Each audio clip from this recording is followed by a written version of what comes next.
कोई व्यक्ति किसी भी प्रकार की प्रतिकूलता में, दुख, संकट, आपत्ति, विपत्ति में फंसा हुआ हो, यदि वह शुद्ध मन से ब्रह्मोकार मंत्र का जाप करता है, ध्यान करता है, चिंतन करता है, ब्रह्मोकार मंत्र का कीर्तन करता है, तब उसके चित्त में अपरिमित आनंद का अनुभव होता है, उसकी संक्लिष्टता दूर होती है। और जब चित्त शुद्ध होता है तो निश्चीम पुण्य का श्रम करता है। उस पुण्य के माध्यम से उसे जीवन में अलौकिक विभूतियाँ प्राप्त होती हैं। उस पुण्य के माध्यम से पाप प्रकृतियाँ भी पुण्य में संक्रमित हो जाती हैं। इसलिए ये अड़ंबोकार मंत्र नित्य ही भव्य जीवों के द्वारा चिंतन करने योग्य, जाप करने योग्य, पाठ करने योग्य, ध्यान करने योग्य। मुनि महाराज जी भी इस अड़ंबोकार मंत्र का पूरा अथवा अल्प अक्षर वाली मंत्र का अथवा ओंकार का नित्य तीनों संध्या कालों में ध्यान करते हैं।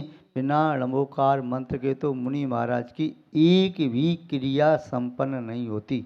जो कोई भी क्रिया करते हैं, पालन करते हैं मूल गुणों का, सर्वप्रथम कायुस्वर करते हैं। तो ऐसा ये महामंत्र नमस्कार मंत्र है। कायोत्सर्ग शब्द का अर्थ है काया उत्सर्ग। उत्सर्ग माने त्याग, काया माने शरीर, शरीर का त्याग। और शरीर ऐसा तो नहीं उठा कर क्यों फेंक दिया जाए, और ऐसे फेंक भी दिया जाए और उसके प्रति ममत्व भाव नहीं छूटा तो छोड़ना व्यर्थ है, वह सार्थक नहीं होगा। तो क्या करना है, शरीर को नहीं छोड़ना है। जो शरीर के प्रति हमारा ममत्व भाव है, उस ममत्व भाव का त्याग करना है अंतर्मूर्ति के लिए। यह कायुस्वर कहलाता है। उस समय जब शरीर का त्याग किया, शरीर से ममत्व का त्याग किया, उसमें करना क्या, अन्य कोई विचार आ सकता है। इसलिए उसमें पंच नमस्कार मंत्र का स्मरण करना और पंच परमेश्वरी के गुणों का चिंतन करना, जिससे मन कहीं अन्य जगह नहीं जाए। नमोस्तु गुरुजी।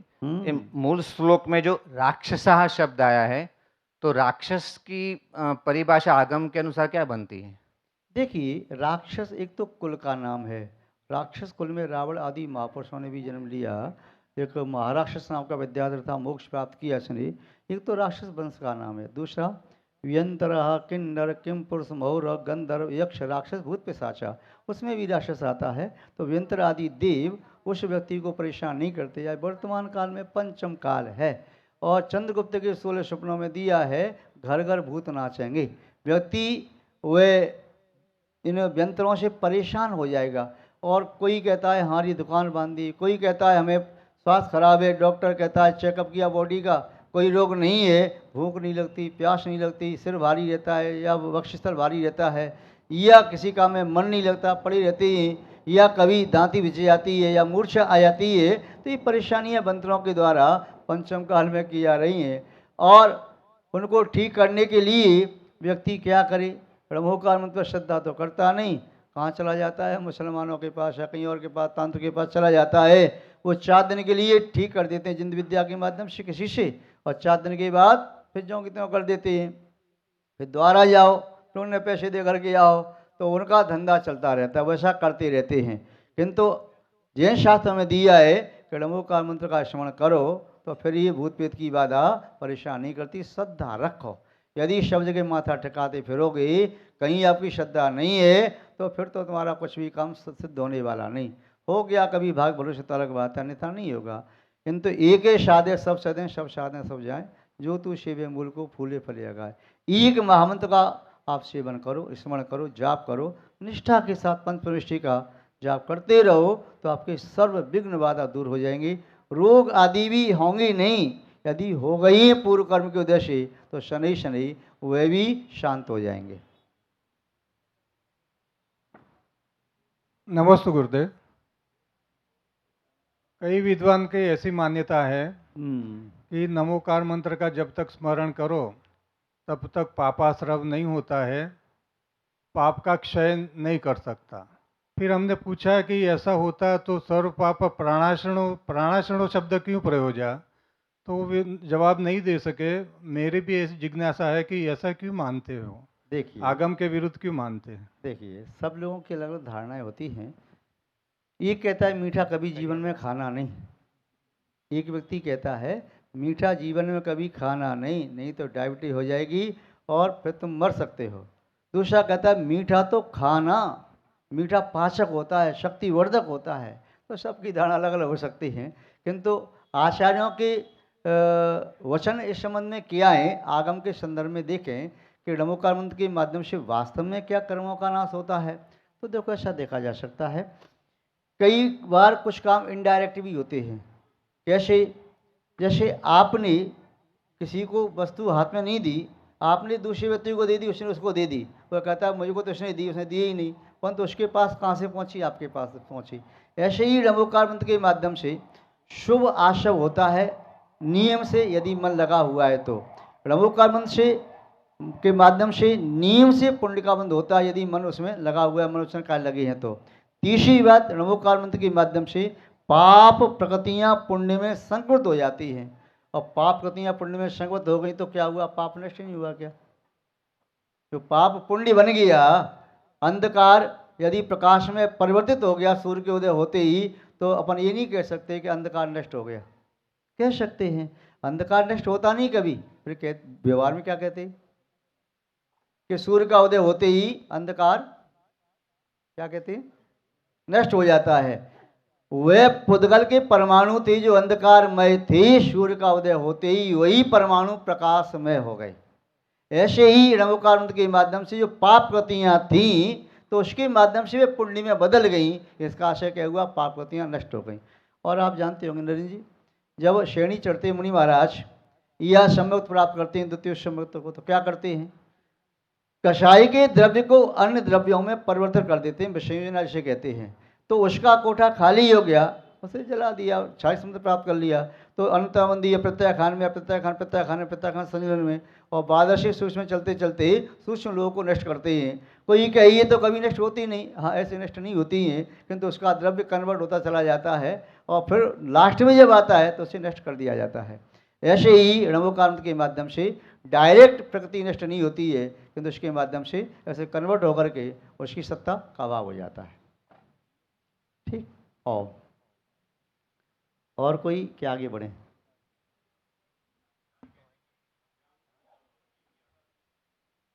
देखिए, जिसका मन जिसमें लगा होता है तो उसके लिए उसकी ट्रायल नहीं देनी पड़ती। छोटा बालक अपनी माँ को बहुत याद करता है और माँ के बिना रह नहीं पाता। माँ कहीं जाती है मामा के यानी अपने भाई के यहाँ पिता के यहाँ जाती है, बेटे को छोड़ जाए घर में, तो बेटा माँ का ध्यान करता है। उसको ध्यान करना किसने सिखाया? स्वतः ही अंदर से। जो व्यक्ति पापी जीव है, वह पापी व्यक्ति पाप का ध्यान कर रहा है, किसी अंगना का, किसी स्त्री का ध्यान कर रहा है, कोई स्त्री किस पुरुष का ध्यान कर रही, कोई धन का ध्यान कर रहा है, कोई अन्य विषयों का ध्यान कर रहा है, कोई कषायों का ध्यान कर रहा। क्यों? उसके अनादिकाल के संस्कार पड़े हुए हैं, और जो धर्म में जिसकी बुद्धि लग गई तो उसे दुकान पर बैठ के भी भगवान की याद आ रही है। ये याद आना ही ध्यान है। वह कहीं जॉब करने गया, ऑफिस में है, और थोड़ा समय मिला तो भगवान का ध्यान आ गया, ये भगवान का स्मरण करना ही भगवान का ध्यान हो गया। तो ध्यान नमोकार मंत्र का कब होता है? जब हमारे आत्मा के प्रत्येक विदेश में नमोकार मंत्र के प्रति अकाट श्रद्धा होती है, तो हमारे अंदर से कभी भी कोई विषम परिस्थिति आती है, स्वतः ही नमोकार मंत्र निकलता है। चाहे डर कोई आ रहा हो, चाहे कोई रोग हो जाए, चाहे कोई और प्रतिकूलता हो, स्वतः ही नमोकार मंत्र निकलता है। और जब सुख की अनुकूलता होती है, सुख सुविधा मिलती है, तब भी भगवान का नाम लेके भगवान का नाम लो, नमोकार मंत्र पढ़ लो, तो वह पढ़ता है। श्रद्धा है तो उसकी रग रग में नमोकार मंत्र होता है। तो ये रग रग में नमोकार मंत्र होना ही उसका ध्यान करना है। अन्य कभी भी सोते से भी यदि आपको स्वप्न दिखाई देता है और स्वप्न में भी आपको नमोकार मंत्र निकलता है आपके मुख से, तो समझना चाहिए आपके अंदर अनवर्त रूप से नमोकार मंत्र का चिंतन वाचन और उसका अनुचिंतन चल रहा है। गुरुदेव नमोस्तु नमोस्तु नमोस्तु। गुरुदेव हर प्रवचन में या हर जो कहते हैं कि अगर मान लो आप नमोकार पढ़ो तो उससे आपके कष्ट मिट जाएंगे। मेरा सवाल यह है कि हर पल हर मनुष्य के 3 कार्य एक साथ हो रहे हैं। एक तो क्रमकृत कार्य, दूसरा मन का कार्य, और तीसरा जानन जो आत्मा जानती है, चैतन्य स्वरूप आत्मा। हो अगर मान लो पुराने कर्म तो मिट नहीं सकते हैं, क्योंकि उनको तो अपन मिटा नहीं सकते हैं, लेकिन अपन उन जो कार्य हो रहे हैं, जन्म मरण संयोग वियोग, उनको अगर मान लो अपन मन से ये सोचते हैं कि ये मेरे कारण से हुआ, तो अपन शुभ और अशुभ कर्मों का बंद करते रहते हैं। अब यदि और जानने वाला तो न तो मरता न जाता है, ये आत्मा स्वरूप, ये तो निरोग रहती है। अगर मान लो ये इन सब से अपने कष्ट मिट जाते हैं, सब पूछ करो, तो फिर पुराने जो कर्म है वो, क्योंकि अभी जो करेंगे वो तो अगले जन्म में काम आएंगे, ये अभी के कष्ट मिट जाएंगे ये सब करने से। ओ देखिए, अग्नि की ज्वाला तीव्रता को प्राप्त हो रही हो तो वह जंगल में पड़े हुए सूखे ईंधन को तो जलाती ही हैं। जो पूर्व के वृक्ष थे आज सूखे ईंधन के रूप में पड़े हैं, उसको तो जलाती ही हैं। यदि भी लपटें तीव्र होती हैं तो हरे वृक्षों को भी जला करके ध्वस्त कर देती हैं। हमारी यदि साधना तीव्र है तो अतीत के कर्मों को भी नष्ट करने में हम समर्थ हो सकते हैं, और वर्तमान के कर्मों को भी पाप रूप जो आज सब हो रहा था उसे पुण्य रूप कर सकते हैं, और वह जो पुण्य रूप निकृष्ट पुण्य है उसे भी अलग करके उत्कृष्ट पुण्य को प्राप्त कर सकते हैं। आज इतना शयन नहीं है कि हम किसी भी कर्म की प्रगति को सत्ता से नष्ट कर सकें। दूसरी बात आपने कहा कर्मकांड पढ़ने से, हम केवल पढ़ने की बात अकेली नहीं कह रहे, तीनों योगों की बात कह रही हैं। मन से, वचन से, काय से, शरीर से भी पंच परमेष्टि का नमस्कार आपका हो रहा है, वचनों से भी महामंत्र का उच्चारण चल रहा है, और मन भी उसमें केंद्रित हो गया है। जब तीनों एकाग्र हो जाते हैं, इसी को ध्यान की स्थिति कहते हैं। और ध्यान की स्थिति में जो अंतरंग में आनंद आता है, वे आनंद आर्त ध्यान को, रौद्र ध्यान को शुभ धर्म ध्यान में बदल देता है। वे आनंद सात से पुण्य का बंध भी करता है, और वे आनंद पूर्वबद्ध कर्मों की स्थिति को घटा देता है। यदि पाप कर्म है तो स्थिति को घटा देता है, पुण्य कर्म तो स्थिति को बढ़ा देता है, और पाप कर्मों को पुण्य में संक्रमित कर देता है। आध्यात्मिक चिंतन आपका ठीक है कि आत्मा कभी मरती नहीं है, किंतु आत्मा मरती भी है। व्यवहार ने से देखेंगे, पर्याय की अपेक्षा से आत्मा का प्रति समय में मरण हो रहा है। 17 प्रकार के मरण में काबीची मरण प्रति समय हो रहा है, और आयु के पूर्ण होने पर भी मरण संज्ञा दी जाती है। यदि आत्मा का मरण नहीं माने तो भगवान फिर मरण दोष से रहित नहीं होंगे, फिर तो आत्मा का जन्म भी नहीं होता है, फिर आत्मा में रोग भी नहीं होता है, फिर आत्मा में क्षुधा भी नहीं होती, आत्मा में पिपाशा भी नहीं होती, फिर तो आत्मा में कुछ नहीं होता। यदि आध्यात्म दृष्टि से देखते हैं तो ये तो ये हो गया निश्चय की बात, परंतु व्यवहार में तो सब संभव है। इसलिए व्यवहार में आत्मा की मृत्यु भी होती है, जन्म भी होता है। पर्याय की अपेक्षा से ये सब संभव है। और पर्याय में क्यों हो रही है? क्योंकि हमारी आत्मा ने दोष किया, कर्मों का बंध किया, उन कर्मों को दशे उस फल को आत्मा प्राप्त कर रही है। इसलिए हमारा पुरुषार्थ उन मूल कर्मों को नष्ट करने का है जो भूल से आत्मा ने अर्जित कर लिए थे। ठीक है। गुरुदेव, एक प्रश्न और है। 4-5 दिन पहले प्रवचन में आया था कि अपनी जनसंख्या कम हो रही है, इसलिए जनसंख्या को बढ़ाना चाहिए, इससे अगर अपना धर्म भी रहेगा। लेकिन अमूल्य जो तत्व विचार में से मैंने कुछ लाइनें पढ़ी है कि लक्ष्मी बड़ी अधिकार भी, पर बढ़ गया क्या बोलिए, परिवार और कुटुंब है क्या वृद्धि कुछ नहीं मानी है, निर्दोष सुख निर्दोष आनंद लो जहाँ भी प्राप्त हो, वो दिव्य अंत तत्व जिनसे बंधनों से मुक्त हो। तो ये लाइनें क्या परिवार बढ़ाने के हिसाब से हैं या अपने को मोक्ष मार्ग के रास्ते की तरफ ले जाए? दो नेत्र हैं, एक राइट एक लेफ्ट, दोनों नेत्रों में देखने की क्षमता समान है। जब हम एक नेत्र को बंद करके देखते हैं तो इधर का सब दिखाई देता है, इधर से बंद करके देखते हैं इधर का सब दिखाई देता है, दोनों से देखते हैं तो दोनों से दिखाई देता है।